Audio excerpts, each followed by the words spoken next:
Hello friends, मैं अंकित मिश्रा एक नई वीडियो के साथ आप सभी लोगों का स्वागत करता हूं अपने इस छोटे से नन्हे से प्यारे से यूट्यूब चैनल में।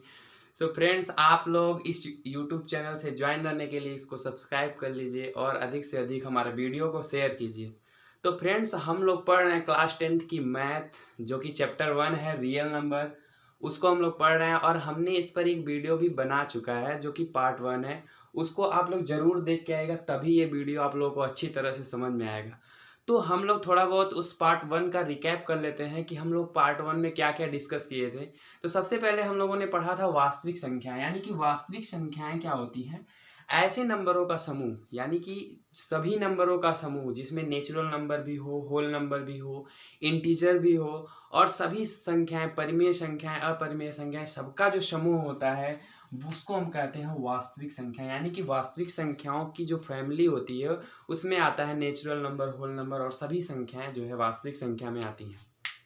उसके बाद हमने डिस्कस किया था यूक्लिड विभाजन प्रमेयिका, यानी कि हमने आप लोगों को बताया था प्रमेयिका क्या होता है। तो प्रमेयिका होता है एक कथन जो कि बहुत बड़े बड़े गणितज्ञों द्वारा सिद्ध किया जाता है, और इस कथन की सहायता से हम क्या करते हैं, किसी दूसरे कथन या बड़े प्रॉब्लम को सॉल्व करते हैं, उसको हम कहते हैं प्रमेयिका। और हमने देखा था कि ये प्रमेयिका क्या कहती है, तो ये प्रमेयिका कहती है तो जो हमारा डिवाइडेंड होता है वो divisor multiply quotient plus remainder के बराबर होता है। देखिए आप लोगों के सामने लिखा गया है, तो जो डिवाइडेंड होगा वो डिवाइडर और कोसेंट प्लस रिमाइंडर के बराबर होता है। यानी कि अगर हम डिवाइडेंड को a माने और डिवाइडर को b माने तो वो होता है a बराबर बी क्यू प्लस आर। इसका उपयोग कहाँ है, तो इसका उपयोग जो है हमारे एक्सरसाइज 1.1 में कुछ सिद्ध करने वाले क्वेश्चंस हैं, उसमें हम इसका प्रयोग करने वाले हैं। और दूसरा प्रयोग हम इसका करने वाले हैं दो पॉजिटिव इंटीजर्स, यानी कि धनात्मक पूर्णांकों की जो संख्या है उसका HCF निकालने के लिए। ये जो हम प्रयोग करेंगे HCF निकालने की, उसकी एक विधि होती है जिसका नाम है यूक्लिड विभाजन एल्गोरिथम। इस विधि से हम क्या करते हैं, दो जो है पॉजिटिव इंटीजर का हम क्या निकालते हैं, HCF। अब कहेंगे सर आप HCF क्या होता है, तो HCF सबको पता है, HCF होता है महत्तम समापवर्तक। क्या कहते हैं इसको, महत्तम समापवर्तक। आप लोगों ने छोटे क्लास में जो है HCF पढ़ा होगा। इसका जो फुल फॉर्म होता है वो होता है हाईएस्ट कॉमन फैक्टर। इसको भी मैं लिख देता हूँ, क्या होता है इसका फुल फॉर्म, इसका फुल फॉर्म होता है हाईएस्ट कॉमन फैक्टर। यानी कि उन पॉजिटिव इंटीजर में सबसे अधिकतम हम क्या कॉमन ले सकते हैं उसी को HCF कहते हैं। जैसे मान लीजिए अगर मैं आपसे बोलूं कि 12 और 18 का जो है आप HCF निकालो, तो आप कैसे निकालते थे, आप जल्दी से निकाल लेते थे इस तरह से फैक्टराइज करके। थोड़ा मैं इसको दूर लिखता हूं, इस तरह से आप जो है जल्दी से निकाल लेते थे कि 2 6 जा 12, 2 3 जा 6 और 3 1 जा 3, 2 9 जा 18, 3 3 जा 9 और 3 1 जा 3। इस तरह से हम निकाल लेते थे। उसके बाद हम क्या करते थे, इन दोनों जो है गुणनखंडों में सबसे अधिक क्या कॉमन निकाला जा सकता था उसको हम करते थे। यानी कि हम निकालते थे इस तरह से 12 का क्या क्या गुणनखंड आया है, 2 गुणे 2 गुणे 3, यानी कि 2 गुणे 2 गुणे 3। और 18 का क्या गुणनखंड आया है, 2 गुणे 3 गुणे 3, यानी कि 2 गुणे 3 गुणे 3। अब देखिए कॉमन का मतलब होता है इन दोनों में क्या मिल रहा है उसी को कॉमन बोलते हैं। तो अधिकतम से अधिकतम इसमें क्या मिल सकता है, तो हमें यहाँ पे देखिए 2 मिल रहा है पहला, उसके बाद हमको यहाँ पे 3 मिल रहा है, और भी कुछ मिल रहा है आपको यहाँ पे, और कुछ नहीं मिल रहा है। तो हमारा जो HCF होता था वो होता था 2 into 3, यानी कि जो हमारा 12 और 18 का HCF होगा वो होगा 6। ये चीज जो है आपने बचपन में सीखा है, ठीक है, यानी कि अपने पिछले क्लासों में जो है इस चीज को सीखा। ये बहुत ही इजी वे में हम लोग करते थे। बात आई जो हमारा पहला क्वेश्चन होता है, जब हमें एक विधि पता है HCF निकालने की तो हम दूसरी विधि क्यों पढ़ें, यानी कि यूक्लिड विभाजन एल्गोरिथम को क्यों पढ़ें जब हमें एक पता है। तो कुछ ऐसे क्वेश्चंस होते हैं जहाँ पे जो है ये वाली विधि अपनाना बहुत ही डिफिकल्ट हो जाता है, तो उस जगह पे हम यूक्लिड विभाजन एल्गोरिथम का यूज करते हैं। तो ऐसे हम कुछ एग्जांपल आपको दे रहे हैं जो कि गुणनखंड विधि से करना बहुत ही कठिन होगा, और इस जो है एल्गोरिथम अगर विधि से आप करेंगे तो वो बहुत ही इजी वे में हो जाएगा। तो हम कुछ एग्जांपल लिखते हैं, उसको आप देखिए, ठीक है। तो ये रहा आप लोग के सामने एग्जाम्पल 1927 और 1363 का हम किस तरह से निकालेंगे जो है HCF। वो जो 12 और 18 था वो तो बहुत ही इजी नंबर था, हमने आसानी से गुणनखंड करके निकाल लिया। अब जो हमारा 1927 है, इसका जब आप गुणनखंड करने जाएंगे तो ना ये इसका गुणनखंड 1 होगा, ना 2 होगा, ना 4 होगा। आप कंटिन्यू देख लीजिए, 30 तक देख लीजिए, इसका कोई भी गुणनखंड नहीं मिलेगा। तो ऐसी परिस्थिति में क्या होता है कि गुणनखंड निकालने में बहुत ही परेशानी होती है, हमें बार बार मल्टीप्लाई करके देखना पड़ता है कौन सा गुणनखंड होगा कौन सा नहीं होगा। तो अगर आप देखेंगे तो इसका जो गुणनखंड होगा वो होगा 41, डायरेक्ट 41 होगा इसका गुणनखंड। उसके बाद जो होगा 47, आप लोग गुणा करके देख सकते हैं, इसका गुणनखंड आपको इतने समय के बाद मिलेगा। तो काफ़ी कोशिश करनी पड़ेगी, बहुत ही कठिन हो जाएगा आपका विधि। तो इसलिए हम इस विधि का यूज करते हैं, यूक्लिड विभाजन एल्गोरिथ्म। ये जो है विधि, ये बहुत ही आसान तरीके से आपको एचसीएफ दे देती है। एग्जाम्पल तौर पे कैसे हम इसको करते हैं ये जो है पार्ट 1 में भी आपको बताया है, और दोबारा मैं इसको एक बार एक्सप्लेनेशन कर देता हूँ कैसे इस विधि को करते हैं। तो देख लीजिए, हम एग्जाम्पल सबसे पहले सबसे छोटा लेंगे। तो जो एग्जाम्पल लेंगे हम 12 और 18 ही लेंगे, क्योंकि हमने सबसे पहले उसी को किया। तो 12 और 18 को एचसीएफ हम निकालेंगे किस विधि से? यूक्लिड विभाजन विधि से। एचसीएफ निकालना है हमको किसका? 12 और 18 का, इस विधि से निकालना है। तो सबसे पहले हम क्या करते हैं, इसमें से हमको ये ढूंढना है कि सबसे बड़ी संख्या क्या है और सबसे छोटी संख्या। तो सबसे बड़ी संख्या इसमें से 18 है, तो उसको हम क्या करेंगे? अंदर करेंगे, और जो हमारा छोटी संख्या रहेगा उसको बाहर करेंगे, और उसके बाद इसका हम करेंगे डिवाइड। तो 12 में जब डिवाइड करोगे तो करीब करीब ये 1 टाइम में जाएगा, ये हो जाएगा 6। उसके बाद देखो क्या करना है आपको, जो भी आप जिससे भी डिवाइड कर रहे हो, अगर हमारा शेषफल 0 आ जा रहा है तो हमारा एचसीएफ यही हो जाता है। लेकिन हमारा शेषफल देखिए आप लोग ध्यान से कि हमारा शेषफल 0 नहीं आया, 6 आया है। इसलिए हम क्या करेंगे, इसको एक बार हम यहाँ फिर रखेंगे और उसका डिवाइड करेंगे, यानी कि 12 का डिवाइड करेंगे। अब देखिए 6 का 12 में डिवाइड करेंगे तो ये हो जाएगा 6 2 जा 12। अब देखिए हमारा जो रिमाइंडर है वो 0 आ चुका है, इसका मतलब हमारा जो एचसीएफ होगा वो हो जाएगा 6। और हमने देखा कि हमने गुणनखंड विधि से किया, यानी कि फैक्टराइजेशन से किया, तब भी हमारा आंसर 6 आया था। तो चाहे आप उस विधि से करें चाहे आप इस विधि से करें, दोनों तरह से आंसर आपका सेम आएगा। लेकिन कुछ क्वेश्चन ऐसे होते हैं जो काफ़ी डिफिकल्ट होते हैं, जैसे मैंने आपको एग्जाम्पल दिया था। अब हम उस एग्जाम्पल को सॉल्व करते हैं। देखिए हम कितनी ईजी वे में उस एग्जाम्पल को इस विधि से सॉल्व कर लेंगे। तो हम देखते हैं उस एग्जाम्पल को। तो चलिए आप लोग के सामने हमारा एग्जाम्पल है, उसको हम देखिए कैसे करते हैं। तो सबसे पहले हमको फाइंड करना है इसमें सबसे बड़ी संख्या क्या है और सबसे छोटी संख्या क्या है। तो सबसे बड़ी संख्या इसमें से जो है आपका 1927 है, और सबसे छोटी संख्या जो है हमारी 1363 है। तो हम किसको बाहर करेंगे? 1363 को बाहर करेंगे, और हम 1927 को अंदर करेंगे, और इसके बाद हम क्या लगाएंगे? यूक्लिड विभाजन प्रमेय का लगाएंगे, यानी कि इसका हम करेंगे डिवाइड। तो आप देखिए डिवाइड करीब करीब ये जो है 1 टाइम, क्योंकि यहाँ 13 या 19 तो करीब करीब 1 टाइम में जाएगा। इसका डिवाइड हो जाएगा 1363, ठीक है। अब करते हैं इसको माइनस, तो 7 में से 3 जाएगा तो 4 बचेगा, 12 में से 3। हमारा जो रिमाइंडर है वो अभी 0 नहीं हुआ है, तो हम क्या करेंगे? ये प्रोसेस दोबारा चालू करेंगे। तो यहाँ पे हो जाएगा 1363। उसके बाद हम फिर जो है इसका डिवाइड करेंगे। अब देखिए ये करीब करीब जो है कितनी बार में जाएगा? 5। अगर इधर एक डिजिट लेते हैं और इधर 2 डिजिट लेते हैं तो कितनी बार में जा रहा है? कम से कम जो है ये 2 टाइम में जा रहा है। तो यहाँ पे हम इसको करेंगे 2 टाइम में, ठीक है। 2 टाइम में करके देखते हैं। तो 2 4 जा 8 हो जाएगा, 2 6 जा 12, 2 5 जा 10, 10 और 1 11, यानी कि 1128 जो है हमारा आ रहा है। इसके बाद हम क्या करेंगे? इसको हम सब्ट्रैक्ट करेंगे, उसके बाद देखते हैं।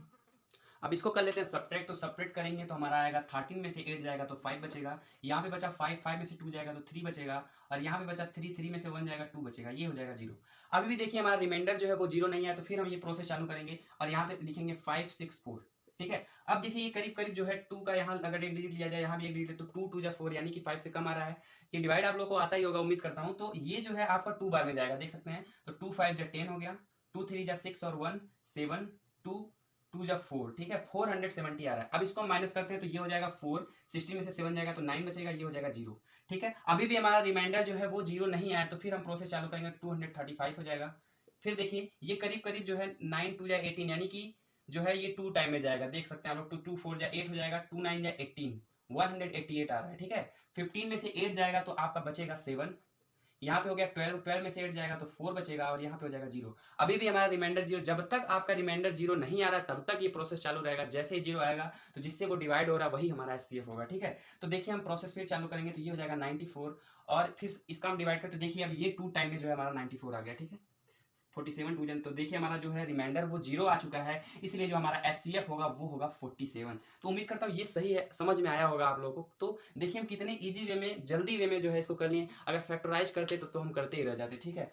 अब देखिए हमारा क्वेश्चन यही नहीं, आंसर हमारा यही नहीं खत्म हुआ, अभी एल्गोरिथम लिखना है, यानी कि कौन कौन से स्टेप आपने किए हैं उस चीज को जब आप लिखेंगे तभी उसको एल्गोरिथम कहा जाता है। तो इसका स्टेप आप लोग लिखेंगे किस तरह से, स्टेप आप लोगों को मैं लिख के बताता हूँ। सबसे पहला स्टेप क्या होगा इसका, सबसे पहला स्टेप होगा कि 1927 यानी कि जो इसका ये क्या है डिवाइडेंड है, ये कैसे आया है 1363 में, जब इसका मल्टीप्लाई करेंगे और इसको प्लस करेंगे तब आएगा, यानी कि 1363 इंटू 1 प्लस 564, ये जो है हमारा पहला स्टेप होगा। दूसरा स्टेप यानी कि दूसरा भाग हमने क्या किया है, इसको लाने के लिए हमको इसका मल्टीप्लाई करना पड़ेगा प्लस इसको करना पड़ेगा, तो क्या हो जाएगा 1363 इक्वल टू क्या हो जाएगा 564 इंटू 2 प्लस कितना करना पड़ेगा 235, ये हमारा स्टेप नंबर 2 होगा। स्टेप नंबर जो 3 होगा हमारा वो होगा 564 equal to 235 into 2, 235 into 2 plus कितना है 94, ठीक है।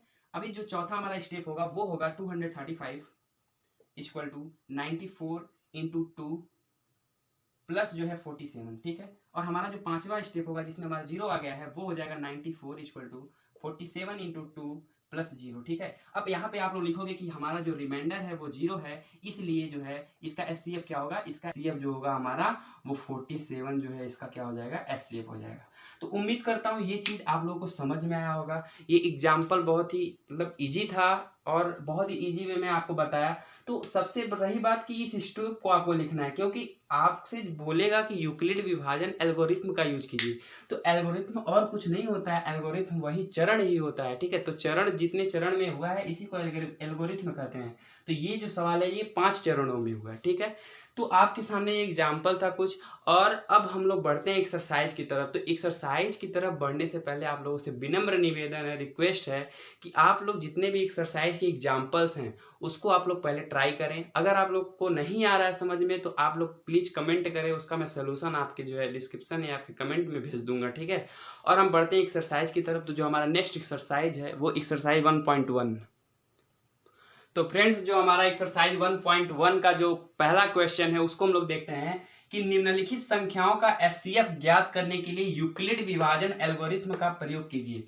यानी कि हमें यहाँ पे यूक्लिड विभाजन एल्गोरिथम का प्रयोग करके इन दी गई संख्याओं का SCF निकालना है। तो पहला क्वेश्चन 135 और 225, तो इसका जो आंसर है ये मैंने आपको पार्ट 1 में बता दिया है, ठीक है। ये एग्जाम्पल में मैंने पार्ट 1 में जो है इसका आंसर दिया था। तो हम लोग इस वीडियो में जो है दूसरा और तीसरा क्वेश्चन सॉल्व करने वाले हैं। तो दूसरा और तीसरा क्वेश्चन हम लोग जो है देख लेते हैं।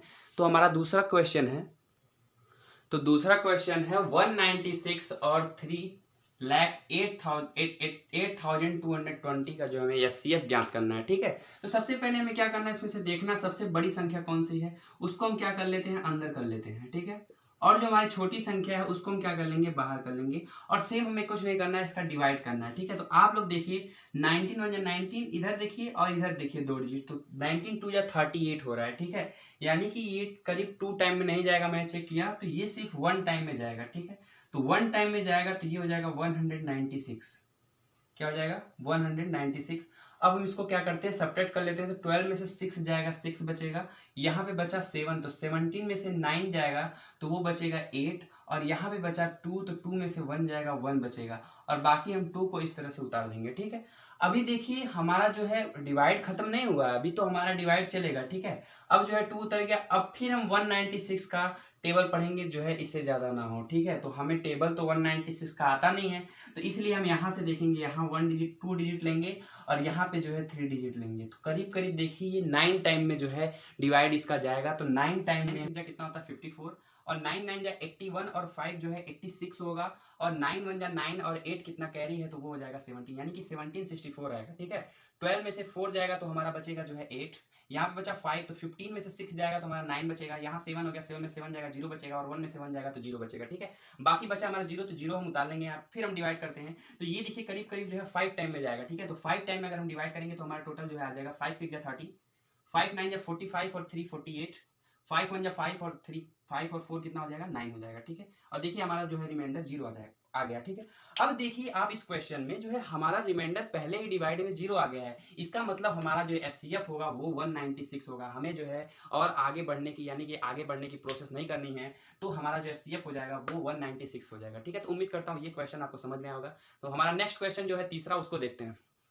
हमारा तीसरा क्वेश्चन आप लोगों के सामने वो है 867 और 255 का जो है हमें क्या निकालना है, यूक्लिड विभाजन प्रमेय से जो है इसका एचसीएफ निकालना है। तो देखिए हम लोग कैसे निकालते हैं। सबसे पहले हम क्या करेंगे, बड़ी वाली संख्या को क्या करेंगे, अंदर कर लेंगे, और जो छोटी वाली संख्या होगी उसको हम क्या करेंगे, बाहर कर लेंगे। ठीक है, अब हम इसका करेंगे डिवाइड करते हुए देखिए आप कितनी टाइम में जाएगा, ये करीब करीब 3 टाइम में जाएगा। तो 3 5 जा जाएगा 15, 3 5 जा 15 और 15 और 1 16, 3 2 जा 6, 6 और 1 7, यानी कि 765 आ रहा है। ठीक है, 7 में से 5 जाएगा 2 बचेगा, 6 में 6 जाएगा 0 बचेगा, 8 में 7 जाएगा 1 बचेगा, यानी कि हमारा रिमाइंडर आ गया 102। अभी देखिए मेरा रिमाइंडर 0 नहीं आएगा, तो इसका हम प्रोसेस आगे करेंगे, तो हमको फिर से डिवाइड करना पड़ेगा 255 में। तो डिवाइड करेंगे तो ये कितनी टाइम में जाएगा, ये करीब करीब 2 टाइम में जाएगा। ठीक है, तो 2 2 जा 4, 2 0 0, 2 1 जा 2, यानी कि 204 आ रहा है। ठीक है, 5 में से 4 जाएगा 1 बचेगा, और 5 में से 0 जाएगा 5 बचेगा, ये 2 में से 2 जाएगा तो 0 बचेगा। ठीक है, अभी भी हमारा रिमाइंडर 0 नहीं आया है, इसलिए हम क्या करेंगे, फिर से 102 को लिख के यहाँ पे इसका डिवाइड फिर कंटिन्यू करेंगे। तो ये देखिए ये अब 2 टाइम में चला जाएगा। ठीक है, तो 2 टाइम में इसका रिमाइंडर क्या आ जा रहा है, 0 आ जा रहा है। इसका रिमाइंडर क्या आ गया, 0 आ गया। तो हमारा जो एचसीएफ होगा वो होगा 51। तो अभी यहाँ पे हमारा क्वेश्चन नहीं खत्म हुआ, अभी हमको इसका स्टेप लिखना है, उसी को हम कहेंगे एल्गोरिथम। तो स्टेप नंबर 1 क्या है, स्टेप नंबर 1 जो होगा हमारा वो 867 लाने के लिए इसका मल्टीप्लाई हमें इसमें करना है प्लस इसको करना है, यानी कि 867 is equal to 255 into 3 plus 102। ठीक है, स्टेप नंबर 2 में क्या होगा, 255 पाने के लिए हमको मल्टीप्लाई करना पड़ेगा। 102 इंटू 2 प्लस 51, 102 इंटू 2 प्लस जो है 51। ठीक है, यहाँ भी रिमाइंडर हमारा 0 नहीं हुआ था, तीसरी बार में हमारा जो है रिमाइंडर क्या हुआ, 0 हो गया है। तो 102 पाने के लिए हमें क्या करना पड़ा था, 51 से मल्टीप्लाई किया 2 में, और प्लस हमारा रिमाइंडर 0 आ गया। तो यहाँ पे लिखेंगे कि चूंकि हमारा रिमाइंडर 0 है, इसलिए इसका एचसीएफ क्या होगा, एचसीएफ इसका हो जाएगा 51। तो ये जो है हमारा क्या हो जाएगा, आंसर हो जाएगा। तो उम्मीद करता हूँ ये वीडियो जो है आप लोग के लिए हेल्पफुल होगा, और मैंने जितना भी एक्सरसाइज 1 का जो है पहला क्वेश्चन कराया है ये आपको समझ में आया होगा, और बाकी का जो क्वेश्चन है यानी कि 2 3 4 और बाकी जो भी क्वेश्चन बचे हैं ये सारी क्वेश्चन मैं आपको कराने वाला हूँ। तो हमारा जो नेक्स्ट पार्ट है उसका जो है आप लोग वेट कीजिए, मैं जल्दी अपलोड करने वाला हूँ। और अगर ये आपको वीडियो अच्छी लगी है तो प्लीज़ इसको लाइक कीजिए, सब्सक्राइब कीजिए, और अधिक से अधिक लोगों के साथ शेयर कीजिए, ताकि ये वीडियो सबके लिए हेल्पफुल हो सके। ठीक है, जय हिंद, जय भारत, थैंक यू।